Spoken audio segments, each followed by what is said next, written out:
ਟਿਰਕੀਆਣਾ immigration ਲਾ firm immigration ਦਾ ਹੋਵੇ ਕਿਸੇ ਵੀ ਤਰੀਕੇ ਦਾ ਕੰਮ, ਕਾਲ ਅਟਾਰਨੀ ਜੇ ਟਿਰਕੀਆਣਾ 415 905 2570 90905003। ਇਹਨਾਂ ਸਾਰਿਆਂ ਦਾ ਬਹੁਤ ਬਹੁਤ ਧੰਨਵਾਦ। ਜੇਕਰ ਤੁਸੀਂ ਜਾਂ ਕੋਈ ਹੋਰ ਕਾਰੋਬਾਰ ਵੀ ਇਸ ਪ੍ਰੋਗਰਾਮ ਨੂੰ ਸਪਾਂਸਰ ਕਰਨਾ ਚਾਹੁੰਦੇ ਹੋ, ਸੰਪਰਕ ਕਰ ਸਕਦੇ ਹੋ ਨੰਬਰ 408 722 7698 ਦੇ ਉੱਤੇ। ਮਿੰਟੂ ਜੀ, ਗੱਲਬਾਤ ਦਾ ਸਿਲਸਿਲਾ ਸ਼ੁਰੂ ਕਰਦੇ ਜਾਈਏ। ਵਿਵਾਦਾਂ ਤੇ ਭੇੜ, ਇੱਕ ਧਿਰ ਨੇ ਜਾਰੀ ਕੀਤੀਆਂ ਵੀਡੀਓ।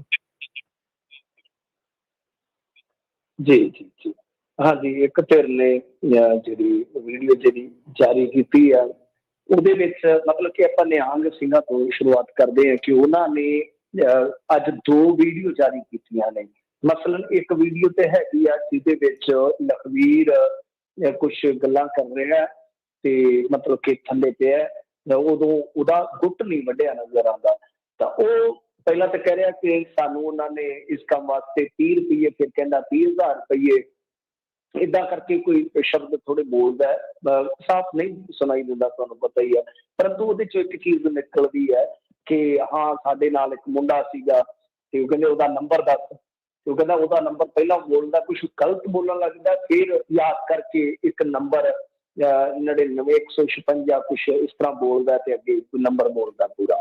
ਵੈਸੇ ਉਹ ਨੰਬਰ ਸਹੀ ਆ, ਮੈਂ ਵੀ ਡਾਇਲ ਕਰਕੇ ਵੇਖਿਆ ਸੀਗਾ, ਹਾਲਾਂਕਿ ਚੁੱਕਿਆ ਨਹੀਂ ਸੀ ਉਸ ਟਾਈਮ, ਪਤਾ ਨਹੀਂ ਕਵਰੇਜ ਇਲਾਕੇ ਤੋਂ ਬਾਹਰ ਸੀਗਾ, ਤੇ ਉਹ ਨੰਬਰ ਸਹੀ ਸੀ। ਬਾਅਦ ਦੇ ਵਿੱਚ ਉਹ ਨੰਬਰ ਦਾ ਜਿਹੜਾ ਮਾਲਕ ਹੈ ਉਹ ਸਾਹਮਣੇ ਵੀ ਆ ਗਿਆ ਸੀਗਾ, ਉਹ ਨੰਬਰ ਵਾਲਾ ਸਾਹਮਣੇ ਆ ਗਿਆ ਸੀ, ਪ੍ਰਗਟ ਸਿੰਘ ਹਵੇਲੀਆਂ ਪਿੰਡ ਦਾ। ਉਹਨੇ ਆਖਿਆ ਕਿ ਮੇਰੇ ਕੋਲ ਇਹ ਬੰਦਾ ਜਿਹੜਾ ਆ ਪੱਠਾ ਦੱਥਾ ਪਾਉਂਦਾ ਰਿਹਾ, 6 ਮਹੀਨੇ ਕੰਮ ਕੀਤਾ ਸੀ।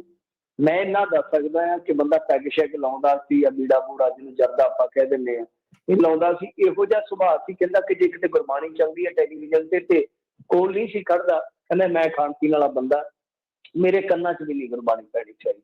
ਮਤਲਬ ਹੁਣ ਇਹਦਾ ਦੋ ਤਰ੍ਹਾਂ ਨਾਲ ਮਤਲਬ ਨਿਕਲਦਾ। ਕੋਈ ਕਹਿੰਦਾ ਕਿ ਉਹ ਦੇਖੋ ਸੀ ਗੁਰਬਾਣੀ ਨੂੰ ਨਾਪਸੰਦ ਕਰਦਾ ਸੀ, ਪਰ ਉਹ ਕਹਿੰਦੇ ਕਿ ਨਹੀਂ, ਉਹ ਆਦਰ ਸਤਿਕਾਰ ਇੰਨਾ ਕਰਦਾ ਸੀ, ਕਹਿੰਦਾ ਸੀ ਕਿ ਨਹੀਂ ਮੈਂ ਇਸ ਕਾਬਿਲ ਨਹੀਂ ਹੈਗਾ। ਖੈਰ, ਤੇ ਉਹ ਮਾਮਲਾ ਜਿਹੜਾ 30,000 ਰੁਪਏ ਵਾਲਾ, ਉਹ ਕਹਿੰਦੇ ਆ ਕਿ ਅਸੀਂ ਤੇ ਕਦੇ, ਸਾਡੇ ਕੋਲ ਤਾਂ ਇੰਨੇ ਵਿਚਾਰੇ ਨੇ ਕਦੇ 500 ਰੁਪਇਆ ਨਹੀਂ ਸੀ ਲਿਆ, ਜੋ ਉਹਨਾਂ ਦੀ ਜ਼ੁਬਾਨੀ ਹੈ। ਮਤਲਬ ਕਿ ਕੰਮ ਕਰਦਾ ਸੀ, 20-50 ਲੈ ਲਏ, ਸ਼ਾਮ ਨੂੰ ਕੋਈ ਪਊਆ ਸ਼ਰਾਬ ਦਾ ਲੈ ਗਿਆ, ਉਹ ਵੀ ਜਾ ਕੇ ਘਰੇ ਪੀਂਦਾ ਸੀਗਾ। ਤੇ ਇਦਾਂ ਆ ਕਿ ਸਾਡੇ ਫੋਨ ਤੋਂ ਰੈਗੂਲਰ ਫੋਨ ਕਰਦਾ ਹੁੰਦਾ ਸੀ, ਮਤਲਬ ਕਿ ਆਪਣੀ ਭੈਣ ਦੇ ਨਾਲ ਗੱਲ ਕਰਨੀ, ਭੈਣ ਨੇ ਇਸ ਨੰਬਰ ਤੇ ਕਾਲ ਕਰਨੀ ਕਿ ਹਾਂ ਭਾਈ ਮੈਂ ਇੱਥੇ ਚੱਲੀ ਆ, ਬਾਹਰ ਅੰਦਰ ਚੱਲੀ ਆ, ਤੇ ਆ ਚਾਬੀ ਫਲਾਣੇ ਦੇ ਘਰ ਪਈ। ਮਤਲਬ ਕਿ ਇਸ ਤਰ੍ਹਾਂ ਉਹ ਇਸੇ ਨੰਬਰ ਤੇ ਕਾਂਟੈਕਟ ਕਰਿਆ ਕਰਦੇ ਸਨ ਇੱਕ ਦੂਜੇ ਦੇ ਨਾਲ, ਤੇ ਉਹਦੇ ਕਰਕੇ ਉਹ ਨੰਬਰ ਉਹਨੂੰ ਮੂੰਹ ਜ਼ਬਾਨੀ ਯਾਦ ਸੀ। ਤੇ ਉਹਨੇ ਹੁਣ ਪਤਾ ਨਹੀਂ ਉਦੋਂ ਕੀ ਉਹਦੇ ਜ਼ਹਿਨ 'ਚ ਆਇਆ ਕਿ ਚਲੋ ਉਹਨਾਂ ਨੂੰ ਪਤਾ ਲੱਗ ਜੇ, ਜਾਂ ਭੈਣ ਨਾਲ ਗੱਲ ਹੋ ਜਾਵੇ, ਜਾਂ ਕੁਝ ਪਤਾ ਲੱਗ ਜਾਏ ਵੀ, ਇਸ ਕਰਕੇ ਉਹਨੇ ਨੰਬਰ ਦਿੱਤਾ। ਮਤਲਬ ਕਿ ਉਹ ਕਹਿੰਦੇ ਆ ਕਿ ਅਸੀਂ ਇਸ ਗੱਲ ਦੇ ਵਿੱਚ ਇਨਵੋਲਵ ਨਹੀਂ ਆ। ਅੱਛਾ, ਦੂਸਰੀ ਵੀਡੀਓ ਇੱਕ ਹੋਰ ਹੈ, ਇਹ ਮੈਂ ਜਿਵੇਂ ਤੁਹਾਨੂੰ ਦੱਸਿਆ ਕਿ ਇੱਕ ਵੀਡੀਓ ਆਈ ਆ ਜਿਹਦੇ ਵਿੱਚ ਉਹ ਮੰਨ ਜ਼ਰੂਰ ਰਿਹਾ, ਪਰੰਤੂ ਜਿਹੜਾ ਉਹ ਨੰਬਰ ਦੱਸ ਰਿਹਾ ਉਹ ਨੰਬਰ ਨਿਕਲਦਾ ਹੈ ਉਸ ਸ਼ਖਸ ਦਾ ਜਿਹਦੇ ਨਾਲ ਉਹ ਕੰਮ ਕਰਦਾ ਰਿਹਾ। ਹਾਲਾਂਕਿ ਆਪਾਂ ਜੇ ਦੇਖੀਏ ਤਾਂ ਇਨਵੈਸਟੀਗੇਸ਼ਨ ਉਸ ਬੰਦੇ ਤੋਂ ਵੀ ਕੀਤੀ ਜਾ ਸਕਦੀ ਆ, ਉਹਦਾ ਫੋਨ ਨੰਬਰ ਜਿਹੜਾ ਹੈ ਹੁਣ ਆ ਗਿਆ ਜਦ ਰਿਕਾਰਡ ਤੇ ਦੇਖ ਲੈਣਾ ਚਾਹੀਦਾ, ਕਿਉਂਕਿ ਸਫਾਈ ਹਰੇਕ ਬੰਦਾ ਦਿੰਦਾ ਹੀ ਹੁੰਦਾ ਆਪਣੀ। ਉਹ ਚੀਜ਼ ਸਟੈਬਲਿਸ਼ ਕਰਨੀ ਚਾਹੀਦੀ ਹੈ ਕਿ ਵਾਕਿਆ 'ਚ ਸਫਾਈ ਦਿੱਤੀ ਜਾ ਰਹੀ ਹੈ ਸਹੀ। ਮੈਂ ਨਹੀਂ ਕਹਿੰਦਾ ਕਿਸੇ ਨੂੰ ਚੁੱਕ ਕੇ ਉਹਦੇ ਤੇ ਨਜਾਇਜ਼ ਪਰਚਾ ਪਾ ਦਿਓ, ਕਿਸੇ ਦੇ ਚੱਡੇ ਪਾੜ ਦਿਓ, ਨਹੀਂ। ਇਹ ਚੀਜ਼ਾਂ ਜਿਹੜੀਆਂ ਨੇ ਉਹ ਕਹਿ ਲਈਏ ਕਿ ਕਿਤੇ ਨਾ ਕਿਤੇ ਜਾਂਚ ਪੜਤਾਲ 'ਚੋਂ ਤੇ ਗੁਜ਼ਰਨੀਆਂ ਚਾਹੀਦੀਆਂ, ਚਾਹੇ ਉਹ ਵੀਡੀਓ ਆ, ਚਾਹੇ ਉਹ ਕਿਸੇ ਦੀ ਕਾਲ ਡਿਟੇਲ ਆ। ਜਦੋਂ ਹੁਣ ਪਤਾ ਲੱਗ ਗਿਆ ਕਿ ਇਸ ਨੰਬਰ ਤੋਂ ਕਾਫੀ ਉਹ ਫੋਨ ਕਰਦਾ ਸੀਗਾ, ਪਰ 8-10 ਦਿਨ ਪਹਿਲਾਂ ਉਹ ਚਲੇ ਗਿਆ ਸੀਗਾ, ਤਾਂ ਇਹਨਾਂ 8-10 ਦਿਨਾਂ 'ਚੋਂ ਕਿਹਦੇ ਨੰਬਰਾਂ ਤੋਂ ਗੱਲ ਕਰ ਰਹੇ, ਕਿਉਂਕਿ ਉਹਦੇ ਕੋਲ ਤੇ ਪੈਸਿਆਂ ਦਾ ਇੰਨਾ ਤੋੜਾ ਸੀਗਾ ਕਿ ਫੋਨ ਮਿਲ ਰਹੀ ਸੀ ਉਹਦੇ ਕੋਲ। ਵੈਸੇ ਵੀ ਜੇ ਤੁਸੀਂ ਦੇਖੋਗੇ ਜਿਹੜੇ ਇਸ ਤਰ੍ਹਾਂ ਦੇ ਨਸ਼ਾ ਪੀੜਤ ਵਿਅਕਤੀ ਹੁੰਦੇ, ਉਹਨਾਂ ਕੋਲ ਫੋਨ ਰਹਿੰਦਾ ਹੀ ਨਹੀਂ, ਜਾਂ ਤੇ ਵੇਚ ਦਿੰਦੇ ਜਾਂ ਉਹਨਾਂ ਕੋਲ ਡਿੱਗ ਪੈਂਦਾ ਹੈ ਜ਼ਿਆਦਾਤਰ ਜੇ ਤੁਸੀਂ ਦੇਖੋਗੇ। ਤੇ ਇਹਦੇ ਕੋਲ ਤੇ ਕਹਿ ਲਓ ਕਿ ਇੰਨੇ ਪੈਸੇ ਹੀ ਹੈ ਨਹੀਂ ਸੀਗੇ। ਫੋਨ ਕਿਹਦੇ ਤੇ ਗੱਲ ਕਰਦਾ ਰਿਹਾ ਉਹ ਬਹੁਤ ਈਜ਼ੀਲੀ ਟਰੇਸ ਕੀਤੇ ਜਾ ਸਕਦੇ ਆਂਢ ਗੁਆਂਢ ਦੇ ਵਿੱਚ। ਤੇ ਇਹਦੇ ਲਈ ਮੇਰੇ ਖਿਆਲ ਦੇ ਨਾਲ ਬਹੁਤ ਜਲਦੀ ਜਿਹੜਾ ਆ ਉਹ ਐਕਸ਼ਨ ਕਰਨ ਦੀ ਜ਼ਰੂਰਤ ਹੈ। ਦੂਜੀ ਚੀਜ਼ ਹੈ ਕਿ ਇੱਕ ਵੀਡੀਓ ਜਿਹੜੀ ਆ ਹੋਰ ਮਤਲਬ ਕਿ ਪਾਈ ਗਈ ਆ, ਉਹਦੇ 'ਚ ਦਾਅਵਾ ਕੀਤਾ ਜਾ ਰਿਹਾ ਪਾਲਕੀ ਸਾਹਿਬ ਦੇ ਅੰਦਰ, ਤੁਸੀਂ ਪਾਲਕੀ ਸਾਹਿਬ ਦੇਖੀ ਹੋਣੀ ਹੈ ਨਾ, ਜੋ ਨਿਹੰਗ ਸਿੰਘਾਂ ਦੀ ਛਾਉਣੀ ਦੇ ਵਿੱਚ ਹੁੰਦੀ ਆ, ਤੁਹਾਡੇ ਇੱਧਰ ਨਗਰ ਕੀਰਤਨ ਨਿਕਲਦੇ ਆ, ਇਸ ਤਰ੍ਹਾਂ ਮਤਲਬ ਕਹਿ ਲਓ ਕਿ ਇੱਕ ਬੱਸ ਹੁੰਦੀ ਆ ਜਾਂ ਛੋਟੀ ਕਹਿ ਲਓ ਕਿ ਵੈਨ ਟਾਈਪ, ਤਾਂ ਉਹਦੇ ਵਿੱਚ ਪਾਲਕੀ ਸਾਹਿਬ ਬਣਾਈ ਹੁੰਦੀ ਹੈ ਪੱਕੇ ਤੌਰ ਤੇ, ਮੂਵਲ ਜਿਹਨੂੰ ਕਹਿ ਲਈਏ, ਜਿਹੜੀ ਪਾਲਕੀ ਮੂਵਲ ਹੁੰਦੀ ਹੈ, ਕਿਉਂਕਿ ਇਹ ਚੱਕਰਵਰਤੀ ਹੁੰਦੇ ਆ ਨਾ ਨਿਹੰਗ ਸਿੰਘ। ਸਾਨੂੰ ਵੀ ਬੜਾ ਸ਼ੌਕ ਸੀ, ਸਾਡੇ ਪਿੰਡਾਂ ਵੱਲ ਇਹਨਾਂ ਦੇ ਪੜਾਅ ਹੁੰਦੇ ਰਹਿੰਦੇ ਸਨ, ਜਿਹੜੇ ਹੈਗੇ ਆ ਨਾ ਸੁਰ ਸਿੰਘ ਦਲ ਵਾਲੇ, ਬਾਬਾ ਬਿਧੀ ਚੰਦ ਦਲ ਵਾਲੇ, ਜਿਹੜੇ ਇਹ ਬਾਬਾ ਅਵਤਾਰ ਸਿੰਘ ਜੀ ਆ, ਉਹ ਸਾਡੇ ਇੱਥੇ ਨਾਲ ਹੀ ਪਿੰਡ ਆ, 2 ਕਿਲੋਮੀਟਰ ਦੂਰ ਹੈ, ਉੱਥੇ ਵਿਆਹੁਤਾ ਨੇ, ਜਿਨ੍ਹਾਂ ਦਾ ਹੁਣ ਰੌਲਾ ਵੀ ਪਿਆ ਗੁਰਦੁਆਰਾ ਭੱਟ ਸਾਹਿਬ ਨੂੰ ਲੈ ਕੇ ਨਾ, ਦੋਨੇ ਭਰਾ ਆਪਸ ਦੇ ਵਿੱਚ ਪੱਟੀ ਚ ਉਹ ਹਾਂਜੀ ਬਾਬਾ ਜਿਆਦਾ ਇਸ ਵੇਲੇ ਵਿਵਾਦਤ ਹੋਏ ਪਏ ਨੇ, ਉਹ ਇੱਥੇ ਹੀ ਮੈਰਿਡ, ਬਾਬਾ ਅਵਤਾਰ ਸਿੰਘ ਵੱਡੇ ਹੈ ਜਿਹੜੇ, ਬਾਬਾ ਗੁਰਬਚਨ ਸਿੰਘ ਮੇਰੇ ਖਿਆਲ ਦੇ ਨਾਲ ਛੋਟੇ ਆ। ਤੇ ਇਹ ਇਸ ਤਰ੍ਹਾਂ ਮਤਲਬ ਕਿ ਸਾਡੇ ਪਿੰਡਾਂ ਵੱਲ ਪੜਾਅ ਬਹੁਤ ਅਸੀਂ ਨਿੱਕੇ ਨਿੱਕੇ ਹੁੰਦੇ ਨੇੜੇ ਦੇਖਦੇ ਰਹੇ, ਤਾਂ ਉਹ ਪਾਲਕੀ ਸਾਹਿਬ ਦਾ ਅੰਦਰਲਾ ਸੀ ਬਹੁਤ ਆਸਾਨੀ ਨਾਲ ਦੇਖਿਆ ਜਾ ਸਕਦਾ। ਤਾਂ ਉਹ ਉੱਥੋਂ ਦੀ ਵੀਡੀਓ ਆ, ਉਹਦੇ ਵਿੱਚ 2 ਮਾਚਿਸਾਂ ਪਈਆਂ ਨੇ, ਮਿਆਨ ਚੋਂ ਕਿਰਪਾਨ ਗਾਇਬ ਆ, ਇੱਕ ਬੰਦਾ ਇਹ ਦਾਅਵਾ ਕਰ ਰਿਹਾ, ਹੁਣ ਦੇਖੋ ਮੈਂ ਪੁਸ਼ਟੀ ਨਹੀਂ ਕਰ ਸਕਦਾ ਕਿ ਉਹ ਵੀਡੀਓ ਕਿਸ ਦਿਨ ਦੀ ਹੈ, ਪਰ ਜੋ ਹੈ ਔਨ ਰਿਕਾਰਡ ਆਇਆ। ਸਾਡਾ ਇਹੋ ਹੀ ਮਕਸਦ ਬਣਦਾ ਕਿ ਅਸੀਂ ਆਪਣੀ ਕਮਿਊਨਿਟੀ ਨੂੰ, ਆਪਣੇ ਪੰਜਾਬੀ ਰੇਡੀਓ ਦੇ ਪਰਿਵਾਰ ਨੂੰ ਜਾਣਕਾਰੀ ਦੇਈਏ ਜੋ ਅੱਜ ਆਈ ਹੈ ਸਾਹਮਣੇ। ਸੋ ਸਿਰਫ ਤੱਥ ਦੇ ਆਧਾਰ ਤੇ ਗੱਲ ਕਰਾਂਗੇ, ਤਾਂ ਉਹਦੇ ਵਿੱਚ ਵਿਅਕਤੀ ਇਹ ਦਾਅਵਾ ਕਰ ਰਿਹਾ ਕਿ ਦੇਖੋ ਭਾਈ ਆਹ ਬੰਦਾ ਆਹ ਗ੍ਰੰਥ ਲੈ ਗਿਆ ਜਾਂ ਪੋਥੀ ਲੈ ਗਿਆ ਬੇਅਦਬੀ ਦੀ ਮਨਸ਼ਾ ਦੇ ਨਾਲ। ਤਾਂ ਇਹ ਇੱਕ ਨਵੀਂ ਵੀਡੀਓ ਆਈ ਹੈ, ਕਿਉਂਕਿ 2 ਵੀਡੀਓ ਜਿਹੜੀਆਂ ਲੋਕਾਂ ਨੂੰ ਕਿਤੇ ਨਾ ਕਿਤੇ ਚਾਹੀਦੀਆਂ ਸੀਗੀਆਂ ਕਿ ਇੱਕ ਤੇ ਇਹ ਦੱਸੋ ਕਿ ਉਹ ਬੰਦਾ ਕਿੱਥੇ ਮੰਨ ਰਿਹਾ, ਕਿਉਂਕਿ ਐਂਡ ਵਾਲੀ ਵੀਡੀਓ ਚ ਮਰਨ ਤੋਂ ਪਹਿਲਾਂ ਵਾਲੀ ਵੀਡੀਓ ਸੀ ਤਾਂ ਉਹ ਕਹਿੰਦਾ ਸੀ ਕਿ ਨਹੀਂ ਮੈਂ ਬੇਅਦਬੀ ਲਈ ਨਹੀਂ ਆਇਆ, ਪਰ ਉਹ ਕਹਿੰਦੇ ਕਿ ਤੁਸੀਂ ਜੋ ਬਾਤ ਕਰ ਰਹੇ ਹੋ ਲੋਕਾਂ ਨਾਲ ਬਹਿ ਕੇ ਮੰਨਿਆ, ਦਾਅਵਾ ਕਰ ਰਹੇ ਹੋ ਕਿ ਹਾਂਜੀ ਇਹਨੇ ਖੁਦ ਨੇ ਇਕਬਾਲ ਕੀਤਾ ਵਾ ਕਿ ਅਸੀਂ ਇੰਨੇ ਬੰਦੇ ਆਏ ਆ ਤੇ 30,000 ਰੁਪਇਆ ਮਿਲਿਆ ਵਾ, ਉਹ ਵੀਡੀਓ ਕਿੱਥੇ? ਤਾਂ ਉਹ ਵੀਡੀਓ ਆ ਗਈ ਆ, ਉਹ ਵੀਡੀਓ ਆ ਗਈ ਆ, ਪਰ ਆਪਾਂ ਆਪਣੇ ਕੋਲ ਪੁਸ਼ਟੀ ਨਹੀਂ ਕਰਦੇ ਕਿ ਉਹ ਵੀਡੀਓ ਕਿੱਦਣ ਦੀ ਆ, ਕਦੋਂ ਦੀ, ਕੀ ਗੱਲਬਾਤ ਆ, ਤੇ ਉਹ ਵਾਕਈ ਪ੍ਰਮਾਣਿਤ ਹੈ, ਉਹ ਦਾਅਵਾ ਨਹੀਂ ਹੁੰਦਾ, ਉਹ ਤਾਂ ਸਾਰਾ ਕੁਝ ਸਥਾਪਿਤ ਕਰਨਾ ਪੈਂਦਾ, ਪਰ ਵੀਡੀਓ ਜ਼ਰੂਰ ਉਸੇ ਦੀ ਹੈ, ਲੱਗਦੀ ਉਹ ਲਖਵੀਰ ਸਿੰਘ ਦੀ।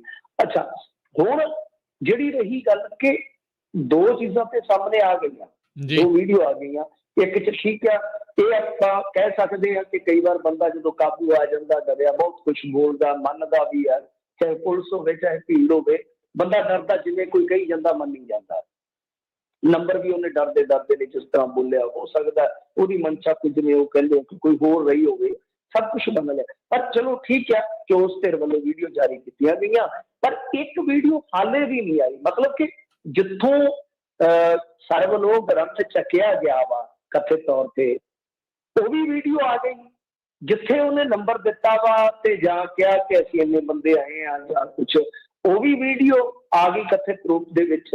ਪਰ ਤੀਸਰੀ ਵੀਡੀਓ, ਜਿਸ ਜਗ੍ਹਾ ਤੋਂ ਸਰਬਲੋਹ ਗ੍ਰੰਥ ਮਿਲਿਆ, ਉਹ ਹਾਲੇ ਨਹੀਂ, ਕਿਸ ਹਾਲਾਤ ਚ ਮਿਲਿਆ ਉਹ ਹਾਲੇ ਵੀ ਨਹੀਂ ਮਿਲੀ।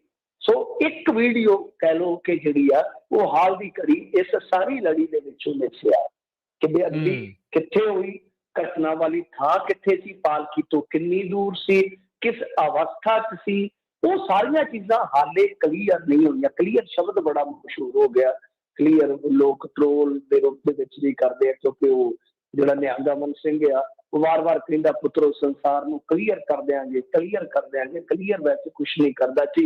ਇਹ ਵੀਡੀਓ ਦਾ ਸਾਰਾ ਕਹਿ ਲਓ ਕਿ ਅੱਜ ਦਾ ਇੱਕ ਧਿਰ ਦਾ ਇਹ ਪੱਖ ਸੀਗਾ ਜੀ। ਤੇ ਦੂਜੀ ਧਿਰ ਹੁਣ ਨਿਹੰਗ ਸਿੰਘ ਦੇ ਪਰਚੇ ਕੱਢ ਲਿਆਈ।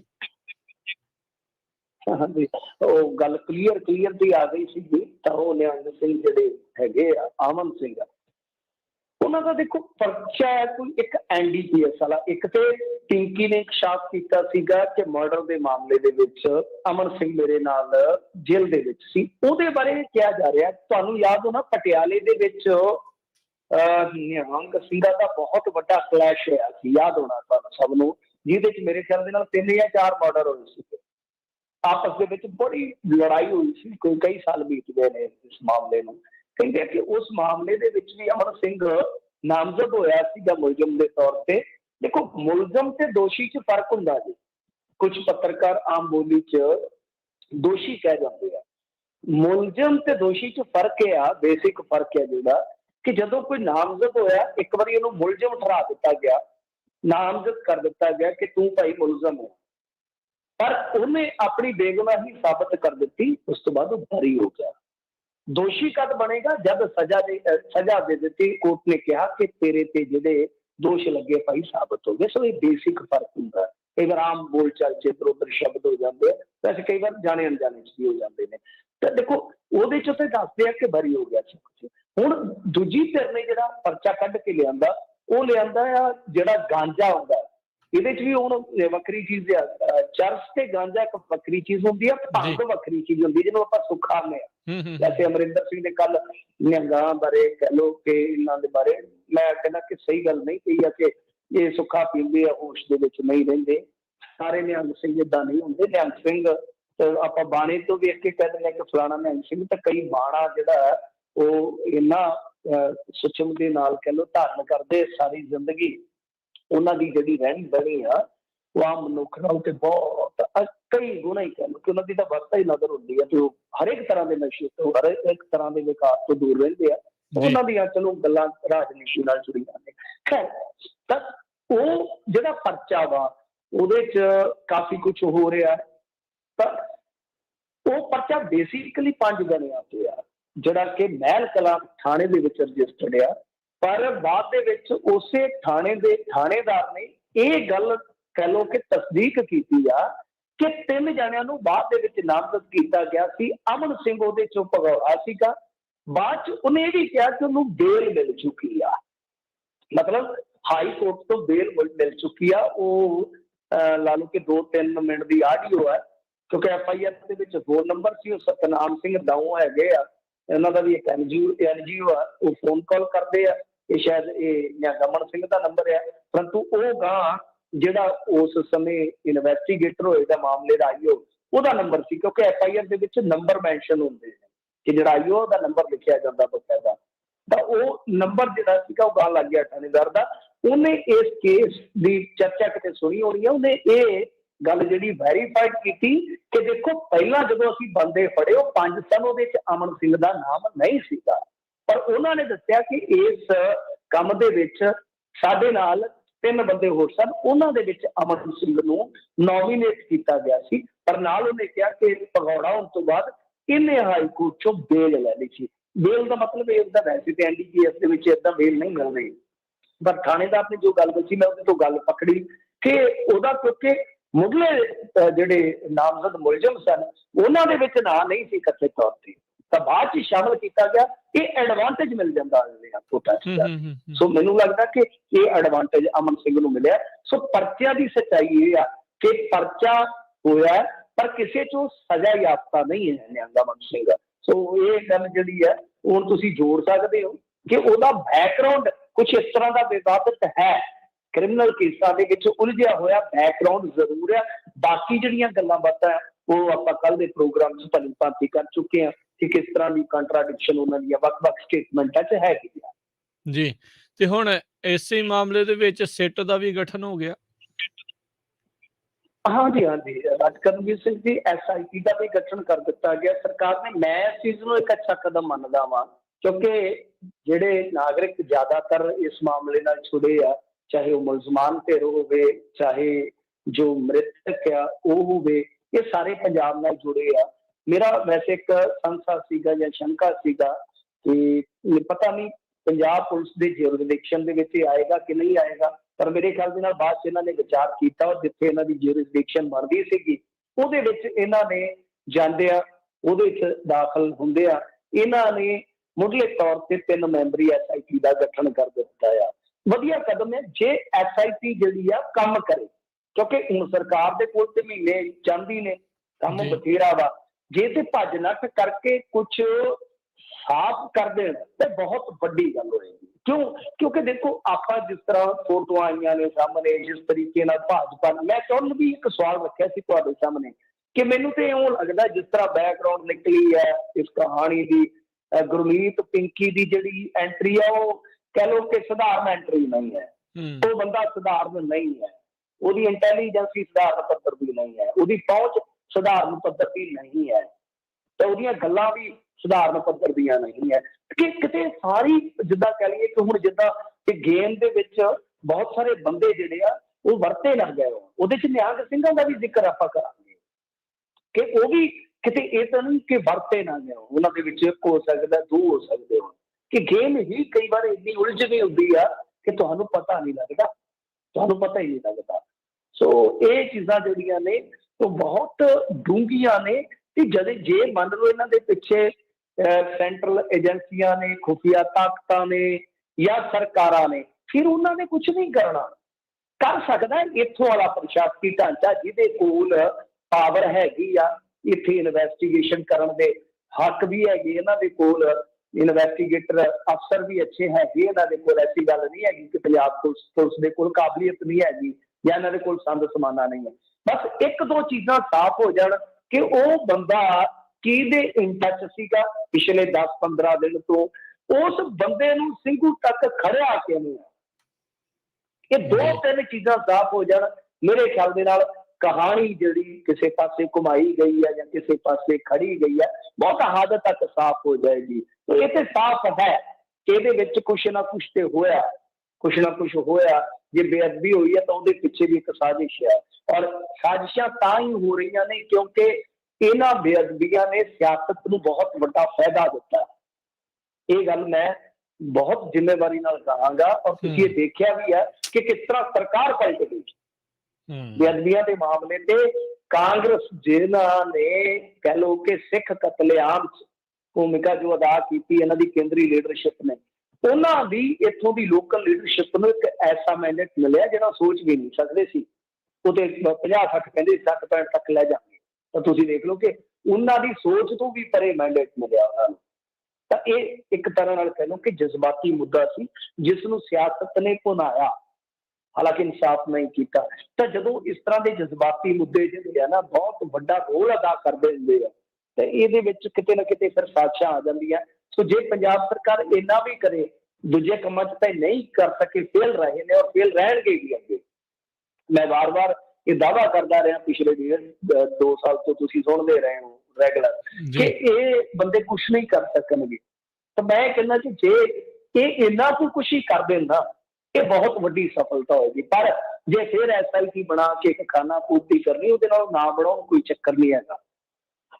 ਜੀ ਜੀ ਜੀ 26 ਅਕਤੂਬਰ ਨੂੰ ਹੋਵੇਗੀ ਲਖੀਮਪੁਰ ਖੀਰੀ ਘਟਨਾ ਦੀ ਸੁਣਵਾਈ। ਹਾਂਜੀ ਦੇਖੋ, ਇਹ ਸੁਣਵਾਈ ਜਿਹੜੀ ਆ ਹੁਣ 26 ਅਕਤੂਬਰ ਨੂੰ ਮੁੜ ਹੋਵੇਗੀ। ਇਹਦੇ ਵਿੱਚ ਉੱਤਰ ਪ੍ਰਦੇਸ਼ ਸਰਕਾਰ ਨੇ ਹੋਰ ਗਵਾਹਾਂ ਦੇ ਬਿਆਨ ਕਲਮਬੱਧ ਕਰਨ ਵਾਸਤੇ ਸਮਾਂ ਮੰਗ ਲਿਆ। ਹਾਲਾਂਕਿ ਦੱਸਦੇ ਆ ਕਿ ਸੁਪਰੀਮ ਕੋਰਟ ਨੇ ਕਿਤੇ ਨਾ ਕਿਤੇ ਫਟਕਾਰ ਵੀ ਪਾਈ ਹੈ ਕਿ ਹੁਣ ਪੈਰ ਨਾ ਪਿਛਾਂ ਖਿੱਚੋ, ਪੈਰ ਪਿਛਾੜੀ ਨਾ ਖਿੱਚੋ, ਹੁਣ ਮਤਲਬ ਕਿ ਅੱਗੇ ਵਧੋ। ਜਿਵੇਂ ਲੀਡਰਾਂ ਨੂੰ ਨਹੀਂ ਕਹਿੰਦੇ ਤੇ ਫਲਾਣਾ ਰਾਮ ਆਗੇ ਵਧੋ ਹਮ ਤੁਮਾਰੇ ਸਾਥ ਹੈ, ਤਾਂ ਸੁਪਰੀਮ ਕੋਰਟ ਹੀ ਕਹਿ ਰਹੀ ਹੈ। ਤੇ ਨਾਲ ਕਹਿ ਰਹੀ ਹੈ ਕਿ 26 ਅਕਤੂਬਰ ਤੋਂ ਪਹਿਲਾਂ ਤੁਸੀਂ ਜਿਹੜੀ ਬਾਅਦ ਦੇ ਵਿੱਚ ਪ੍ਰੋਗਰੈਸ ਹੋਏਗੀ ਇਸ ਮਾਮਲੇ ਦੇ ਵਿੱਚ, ਉਹਦੀ ਵੀ ਸਟੇਟਸ ਰਿਪੋਰਟ ਦਾਖਲ ਕਰੋਗੇ। ਤਾਂ ਬਹਰਹਾਲ ਨਾਲ ਇਹ ਵੀ ਕਿਹਾ ਗਿਆ ਕਿ ਭਾਈ ਗਵਾਹਾਂ ਦੀ ਜਿਹੜੀ ਸਿਕਿਉਰਿਟੀ ਹੈ ਉਹਦਾ ਖਿਆਲ ਰੱਖਿਆ ਜਾਏ, ਗਵਾਹਾਂ ਦੀ ਸੁਰੱਖਿਆ ਜਿਹੜੀ ਹੈ ਉਹ ਯਕੀਨੀ ਬਣਾਈ ਜਾਵੇ। ਤਾਂ ਉੱਤਰ ਪ੍ਰਦੇਸ਼ ਨੇ ਸੁਪਰੀਮ ਕੋਰਟ ਨੂੰ ਭਰੋਸਾ ਦਿੱਤਾ ਵਾ ਕਿ ਉਹ ਗਵਾਹਾਂ ਨੂੰ ਸੁਰੱਖਿਆ ਪ੍ਰਦਾਨ ਕਰੇਗੀ। ਸੋ ਮੇਨਲੀ ਇਹੀ ਸੁਣਵਾਈ ਦਾ ਮਜ਼ਮੂਨ ਸੀਗਾ। ਪਰੰਤੂ ਜੇ ਆਪਾਂ ਦੇਖੀਏ ਤਾਂ ਜਿਹੜੀ ਕੱਲ ਮੈਂ ਕਿਹਾ ਸੀਗਾ ਤੁਹਾਨੂੰ ਕਿ ਇੱਕ ਫੋਟੋ ਜਿਹੜੀ ਜਨਤਕ ਕੀਤੀ ਗਈ ਆ, ਉਹ ਸਾਫ਼ ਹੋ ਗਿਆ ਜਿਹੜਾ ਸ਼ੱਕ ਸੀਗਾ ਆਪਾਂ ਨੂੰ ਕਿ ਲਖੀਮਪੁਰ ਦੀ ਜਿਹੜੀ ਉਹ ਫੋਟੋ ਆ, ਉਹ ਇਹਨਾਂ ਨੇ ਜੋ ਭਾਰਤੀ ਜਨਤਾ ਪਾਰਟੀ ਦੇ ਕਾਰਕੁਨ ਮਾਰੇ ਕੁੱਟ ਕੇ ਭੀੜ ਨੇ, ਉਹ ਉਸੇ ਨਾਲ ਹੀ ਸੰਬੰਧਿਤ ਹੈ। ਇਹਦਾ ਮਤਲਬ ਇਹ ਹੈ ਕਿ ਆਉਣ ਵਾਲੇ ਸਮੇਂ 'ਚ ਕ੍ਰਾਸ ਕੇਸ ਬਣ ਜਾਏਗਾ, ਕ੍ਰਾਸ ਕੇਸ ਬਣ ਜਾਏਗਾ। ਬਹੁਤ ਵੱਡੇ ਪੱਧਰ ਤੇ ਗ੍ਰਿਫਤਾਰੀਆਂ ਜਿਹੜੀਆਂ ਉਹ ਹੋਣਗੀਆਂ।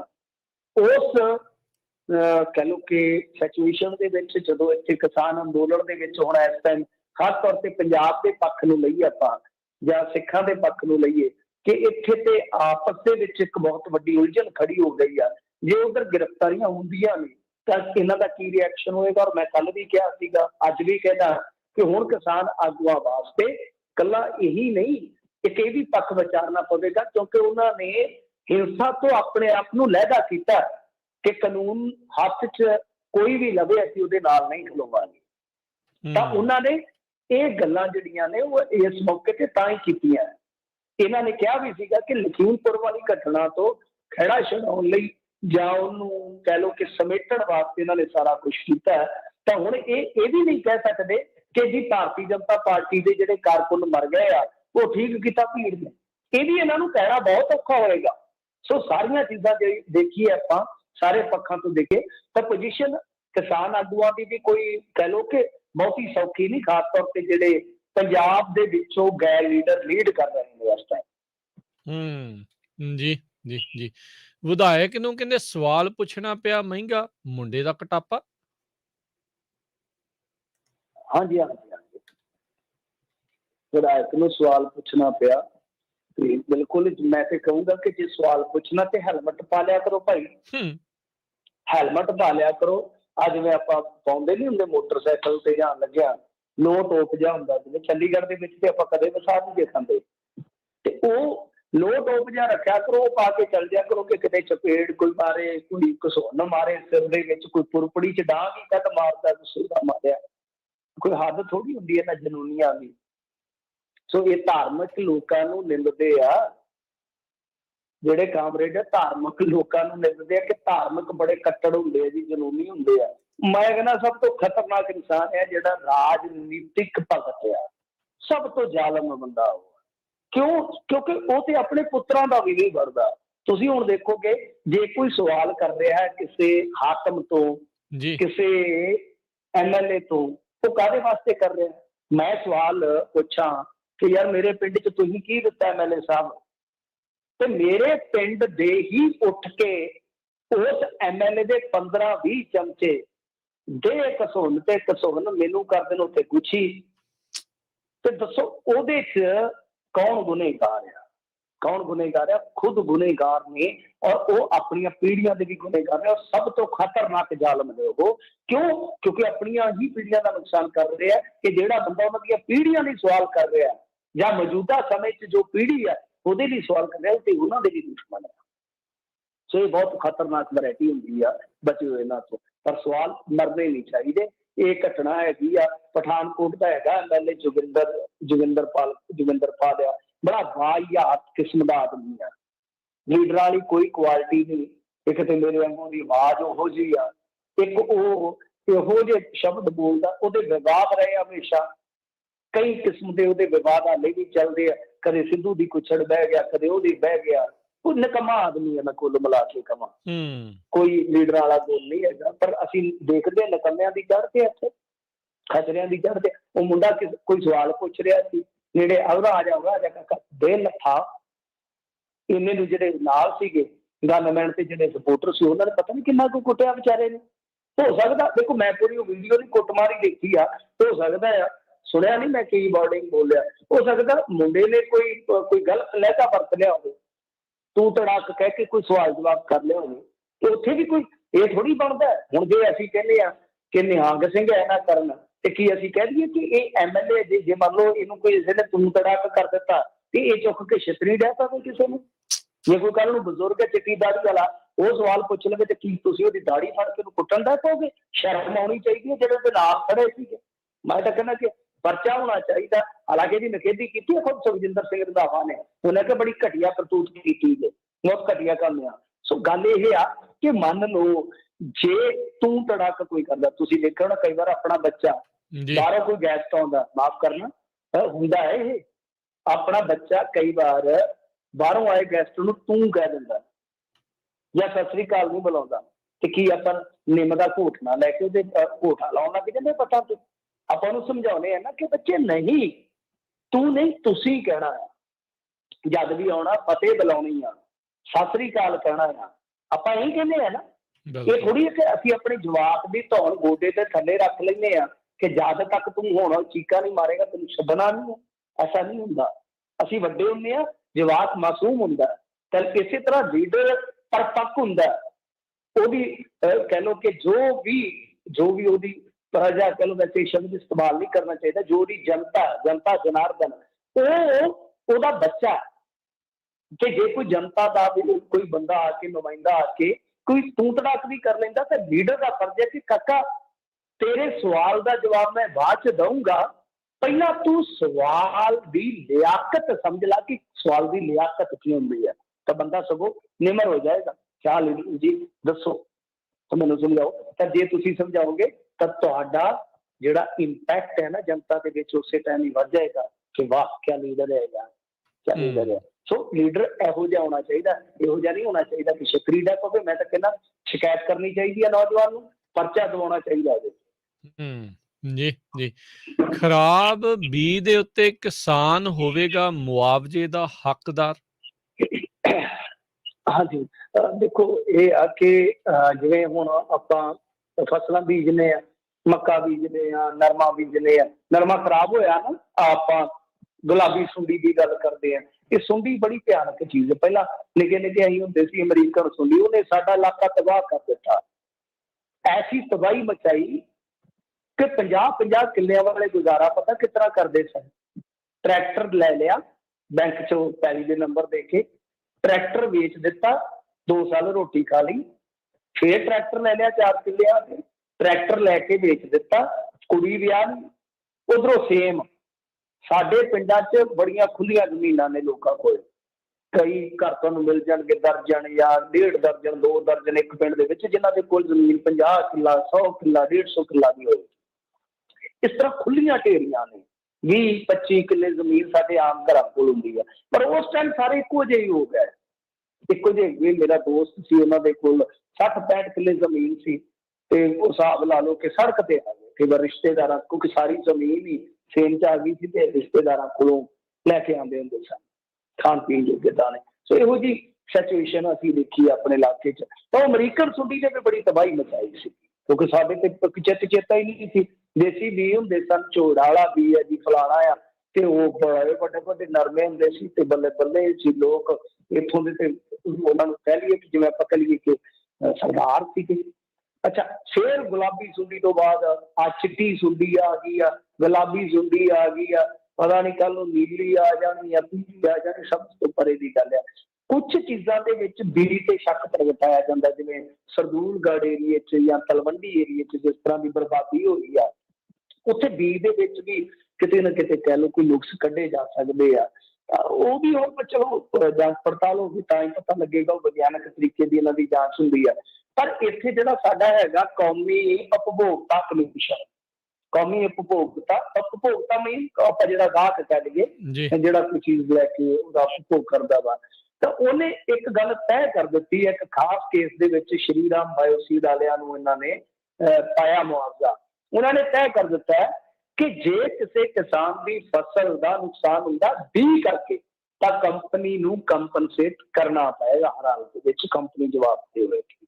ਤਾਂ ਇਹਦੇ ਵਾਸਤੇ ਜਿਹੜੇ ਵੀ NR ਇੱਧਰ ਕਹਿ ਲਓ ਵਾਹੀ ਕਰਵਾਉਂਦੇ ਆ ਜਾਂ ਜਿਨ੍ਹਾਂ ਦੇ ਆਪਣੇ ਕਰਦੇ ਆ, 2 ਚੀਜ਼ਾਂ ਨੋਟ ਕਰ ਲਿਓ ਕਿ ਹਮੇਸ਼ਾ ਇੱਕ ਤਾਂ ਕੰਪਨੀ ਜਿਹੜੀ ਰਜਿਸਟਰਡ ਕੰਪਨੀ ਹੈ ਉਹਦਾ ਬੀਜ ਇਸਤੇਮਾਲ ਕਰੋ, ਚਾਹੇ ਝੋਨੇ ਦੀ ਪਨੀਰੀ ਬੀਜਣੀ ਆ, ਚਾਹੇ ਕੁਛ ਵੀ ਕਰਨਾ।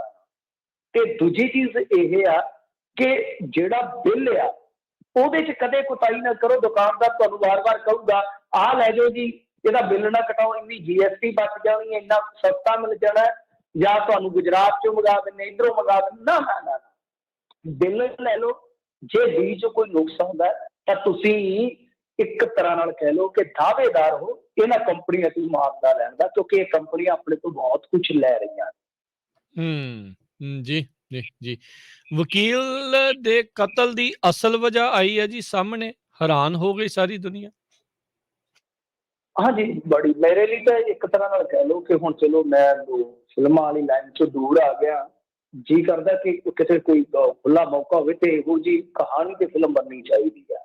ਦੇਖੋ ਬੜੀ ਫਿਲਮੀ ਸਟਾਈਲ ਕਹਾਣੀ, ਹਾਲਾਂਕਿ ਕਤਲ ਹੋਇਆ ਉਹ ਨਹੀਂ ਹੋਣਾ ਚਾਹੀਦਾ। ਇੱਕ ਵਕੀਲ ਦੇ ਹੱਥੋਂ ਦੂਜੇ ਵਕੀਲ ਦਾ ਕਤਲ ਹੋਇਆ, ਇਹ ਇੱਕ ਵੱਖਰੀ ਮਿਸਾਲ ਆ। ਅੱਛਾ, ਇੱਕ ਸੀ ਸੁਰੇਸ਼ ਗੁਪਤਾ, ਇੱਕ ਸੀ ਭੁਪਿੰਦਰ ਗੁਪਤਾ, ਦੋਵੇਂ ਬਜ਼ੁਰਗ ਸਨ। ਦੋਵਾਂ ਦੀ ਉਮਰ ਜਿਹੜੀ ਹੈ ਨਾ ਉਹ ਲਾ ਲਓ ਕਿ 60 ਦੇ ਉੱਤੇ ਸੀ। ਸੁਰੇਸ਼ ਗੁਪਤਾ ਤੇ ਜਿਹੜਾ ਭੁਪਿੰਦਰ ਗੁਪਤਾ ਆ, ਇਹਨਾਂ ਦੋਨਾਂ ਦਾ ਝਗੜਾ ਸੀਗਾ ਤੇ ਭੁਪਿੰਦਰ ਦੀ ਗੋਲੀ ਮਾਰ ਕੇ ਹੱਤਿਆ ਕਰ ਦਿੱਤੀ ਆ ਸੁਰੇਸ਼ ਗੁਪਤਾ ਨੇ। ਸੁਰੇਸ਼ ਗੁਪਤਾ ਨੇ ਬੜੀ ਬੇਬਾਕੀ ਦੇ ਨਾਲ ਬਾਅਦ ਦੇ ਵਿੱਚ, ਕਿਉਂਕਿ ਚੈਂਬਰ 'ਚ ਗੋਲੀ ਮਾਰੀ, ਇਹਨਾਂ ਦਾ ਝਗੜਾ ਵੀ ਹੋਇਆ ਸੀਗਾ 2 ਮਹੀਨੇ ਪਹਿਲਾਂ, ਕੋਰਟ 'ਚ ਹੀ ਲੜ ਪਏ ਸਨ ਦੋਵੇਂ ਵਕੀਲ ਕੋਰਟ 'ਚ ਲੜ ਪਏ ਸਨ। ਤੇ ਬਾਅਦ ਦੇ ਵਿੱਚ ਜੋ ਇਹਨਾਂ ਦੀ ਬਾਰ ਐਸੋਸੀਏਸ਼ਨ ਵਗੈਰਾ ਹੁੰਦੀ, ਉੱਥੇ ਵੀ ਗਿਆ ਸੀ ਮਾਮਲਾ। ਇਹਨੇ ਬਾਅਦ ਚ ਸੁਰੇਸ਼ ਗੁਪਤਾ ਨੇ ਬੜੀ ਬੇਬਾਕੀ ਨਾਲ ਜਿਹੜੀ ਗੱਲ ਰੱਖੀ, ਉਹਨੇ ਕਿਹਾ ਮੇਰੇ ਕੋਲ ਦੋ ਆਪਸ਼ਨ ਸਨ, ਜਾਂ ਮੈਂ ਸੁਸਾਈਡ ਕਰ ਲੈਂਦਾ ਜਾਂ ਮੈਂ ਕਤਲ ਕਰ ਦਿੰਦਾ। ਮੈਂ ਦੂਸਰਾ ਆਪਸ਼ਨ ਚੁਣਿਆ, ਕਤਲ ਵਾਲਾ। ਚਲੋ ਉਹਨੇ ਭੋਗਣੀ ਆਉਣ, ਕਿਉਂਕਿ ਉਸ ਤੋਂ ਬਾਅਦ ਸਰੈਂਡਰ ਹੋ ਗਿਆ ਮੇਰੇ ਖਿਆਲ ਦੇ ਨਾਲ, ਜਾਂ ਗ੍ਰਿਫਤਾਰੀ ਹੋ ਗਈ। ਉਹ ਕਹਿੰਦਾ ਭੁਪਿੰਦਰ ਨੇ ਮੇਰੇ ਉੱਤੇ ਚੋਰੀ, ਡਕੈਤੀ, ਮਰਡਰ ਸਮੇਤ 24 ਮੁਕੱਦਮੇ ਦਰਜ ਕੀਤੇ ਹੋਏ ਸਨ ਝੂਠੇ। ਜੇ ਮੈਂ ਕਿਸੇ ਮੁਕੱਦਮੇ ਚੋਂ ਭੁੱਲ ਚੁੱਕ ਕੇ ਬਰੀ ਹੋ ਜਾਂਦਾ ਤਾਂ ਇਹ ਮੁਕੱਦਮਾ ਰਿਵੀਜ਼ਨ ਤੇ ਪਾ ਦਿੰਦਾ ਸੀ, ਮਤਲਬ ਕਿ ਕਹਿ ਦਿੰਦਾ ਸੀਗਾ ਕਿ ਫੈਸਲਾ ਗਲਤ ਹੋਇਆ, ਕੇਸ ਉੱਥੇ ਦਾ ਉੱਥੇ। ਨਾ ਨੀਂਦ ਆਉਂਦੀ ਸੀ, ਨਾ ਚੈਨ ਆਉਂਦਾ ਸੀ, ਨਾ ਭੁੱਖ ਲੱਗਦੀ ਸੀ, ਹਰ ਟਾਈਮ ਬੇਚੈਨੀ, ਹਰ ਟਾਈਮ ਬੇਚੈਨੀ। ਮਸਲਾ ਕੀ ਸੀ? ਉਹ ਕਹਿੰਦਾ ਕਿ ਇਹ ਭੁਪਿੰਦਰ 2000 ਤੱਕ ਮੇਰਾ ਕਿਰਾਏਦਾਰ ਸੀਗਾ, ਇਹ ਟੀਚਰ ਸੀਗਾ ਬੇਸਿਕਲੀ, ਤੇ ਜਿਹੜਾ ਸੁਰੇਸ਼ ਮਾਰਨ ਵਾਲਾ ਇਹ ਬੈਂਕਿੰਗ ਸੈਕਟਰ ਦੇ ਵਿੱਚ ਅਧਿਕਾਰੀ ਸੀਗਾ। ਦੇਖੋ ਕਹਾਣੀ ਮੈਂ ਜਿਵੇਂ ਕਹਿ ਰਿਹਾ ਬੜੀ ਫਿਲਮੀ ਸਟਾਈਲ ਕਹਾਣੀ ਹੈ। ਤਾਂ ਸੁਰੇਸ਼ ਗੁਪਤਾ ਕਹਿੰਦਾ ਇਹ ਕਿਰਾਏਦਾਰ ਸੀ ਮੇਰਾ, ਇਹ ਮੇਰਾ ਮਕਾਨ ਨਹੀਂ ਸੀ ਖਾਲੀ ਕਰਦਾ। ਪੁਲਿਸ ਨੂੰ ਮੈਂ ਕਿਹਾ, ਇਨਵੋਲਵ ਕੀਤਾ, ਤੇ ਉੱਥੇ ਇਹਨੇ ਮਕਾਨ ਛੱਡਿਆ, ਪਰ ਇਹਨੇ ਮੇਰੀਆਂ ਜਿਹੜੀਆਂ ਸ਼ਿਕਾਇਤਾਂ ਸੀ ਉਹ ਕਰ ਦਿੱਤੀਆਂ। 153 ਸ਼ਿਕਾਇਤਾਂ ਕੀਤੀਆਂ ਜਦੋਂ ਮੈਂ ਬੈਂਕਰ ਸੀਗਾ, 153 ਸ਼ਿਕਾਇਤਾਂ। ਸਟੇਟ ਬੈਂਕ ਤੋਂ ਮੈਂ ਰਿਟਾਇਰਡ ਆ, ਤੇ ਜਦਕਿ ਇਹਨਾਂ ਦਾ ਕੋਈ ਕੰਪਲਾਈਨ ਨਹੀਂ ਹੋਇਆ ਤਾਂ ਮੇਰੇ ਉੱਤੇ ਫਿਰ ਇਹ ਮੁਕੱਦਮੇ ਕਰਨ ਲੱਗ ਗਿਆ। ਔਰ ਕਮਾਲ ਦੀ ਗੱਲ ਇਹ ਆ ਕਿ ਮੁਕੱਦਮੇਬਾਜ਼ੀ ਰਾਜ ਕਰਨਵੀਰ ਸਿੰਘ ਜੀ ਇੰਨੀ ਤਿੱਖੀ ਹੋ ਗਈ 2000 ਤੋਂ ਬਾਅਦ ਕਿ 2 ਸਾਲ ਪਹਿਲਾਂ ਦੋਨਾਂ ਨੇ ਵਕਾਲਤ ਕਰ ਲਈ ਰਿਟਾਇਰਡ ਹੋ ਕੇ। ਦੋਵੇਂ ਵਕੀਲ ਬਣ ਗਏ, ਮਤਲਬ ਕਿ ਇੱਕ ਦੂਜੇ ਨੂੰ ਸਬਕ ਸਿਖਾਉਣ ਵਾਸਤੇ। ਹਿਸਾਬ ਲਾ ਲਓ ਕਿ ਦੋਨਾਂ ਨੇ ਲਾਅ ਕੀਤਾ, ਲਾਅ ਕਰਨ ਤੋਂ ਬਾਅਦ ਦੋਨੇ ਅਦਾਲਤਾਂ 'ਚ ਇੱਕ ਦੂਜੇ ਦੇ ਸਾਹਮਣੇ ਹੋ ਗਏ। ਅਖੀਰ ਫਿਰ ਇਹ ਭਾਣਾ ਵਰਤ ਗਿਆ ਕਿ ਸੁਰੇਸ਼ ਨੇ ਭੁਪਿੰਦਰ ਨੂੰ ਚੈਂਬਰ ਦੇ ਵਿੱਚ ਜਾ ਕੇ ਗੋਲੀ ਨਾਲ ਮਾਰ ਦਿੱਤਾ। ਇਹ ਮੰਦਭਾਗੀ ਘਟਨਾ ਵਾਪਰੀ ਹੈ, ਪਰ ਤੁਸੀਂ ਦੇਖ ਲਓ ਕਿ ਕਿਸੇ ਵੀ ਜੁਰਮ ਦਾ ਪਿਛੋਕੜ ਜਿਹੜਾ ਉਹ ਕਿਸ ਤਰ੍ਹਾਂ ਵੱਜਦਾ। ਪਰ ਸਾਡਾ ਸਿਸਟਮ ਦੇਖ ਲਓ ਕਿ ਕਿਸ ਤਰ੍ਹਾਂ ਇੱਕ ਝੂਠੇ ਬੰਦੇ ਦਾ ਵੀ, ਹਾਲਾਂਕਿ ਮਰਨ ਵਾਲਾ ਚਲੋ ਮੈਂ ਕਹੂੰਗਾ ਕਿ ਇਸ ਟਾਈਮ ਮ੍ਰਿਤਕ ਹੈ, ਪਰ ਜਿਵੇਂ ਦਾਅਵਾ ਕੀਤਾ ਜਾ ਰਿਹਾ ਕਿ ਮੈਂ ਮਜਬੂਰ ਹੋ ਕੇ ਕਦਮ ਚੁੱਕਿਆ ਕਿ ਇੱਕ ਦਰ ਇੱਕ ਕਿਵੇਂ ਫਰਜ਼ੀ ਮੁਕੱਦਮੇ ਕਿਸੇ ਬੰਦੇ ਤੇ ਦਰਜ ਹੋਈ ਜਾਂਦੇ ਆ। ਖਾਸ ਤੌਰ ਤੇ ਕੋਈ ਅਧਿਕਾਰੀ ਹੈ, ਸਿਸਟਮ ਧੜਾ ਸਭ ਕੁਛ ਕਰੀ ਜਾਂਦਾ। ਔਰ ਜੁਡੀਸ਼ਰੀ ਦੀ ਇਹੋ ਜਿਹੀ ਰਫਤਾਰ ਜਾਂ ਇਹੋ ਜਿਹੀ ਪ੍ਰਣਾਲੀ ਹੈ ਕਿ ਕਈ ਵਾਰ ਬੰਦਾ ਜਿਹੜਾ, ਸੱਚ ਮੈਂ ਆਪਣੇ ਤਜਰਬੇ ਦੇ ਆਧਾਰ ਤੇ ਦੱਸਦਾ ਕਿ ਬੰਦਾ ਦਿਲ ਹੀ ਛੱਡ ਜਾਂਦਾ ਕਿ ਯਾਰ ਬਸ ਤੈਨੂੰ ਗਾ ਕੇ ਹੁਣ ਖਤਮ ਹੈ। ਜੀ ਜੀ ਜੀ, ਤੇ ਬਹੁਤ ਸ਼ੁਕਰੀਆ ਮਿੰਟੂ ਜੀ, ਮਿਲਦੇ ਹਾਂ ਜੀ ਕੱਲ ਨੂੰ। ਸਤਿ ਸ੍ਰੀ ਅਕਾਲ ਜੀ। ਸਤਿ ਸ੍ਰੀ ਅਕਾਲ ਜੀ। ਤੇ ਸਰੋਤਿਓ, ਇੱਥੇ ਸਾਡਾ ਅੱਜ ਦਾ ਪ੍ਰੋਗਰਾਮ ਸਮਾਪਤ ਹੈ। ਅਗਲੀ ਵਾਰ ਤੱਕ ਲਈ ਮੇਰੇ ਵੱਲੋਂ ਵੀ ਸਭ ਨੂੰ ਪਿਆਰ ਭਰੀ ਸਤਿ ਸ੍ਰੀ ਅਕਾਲ। ਸੁਣਦੇ ਰਹੋ ਪੰਜਾਬੀ ਰੇਡੀਓ USA।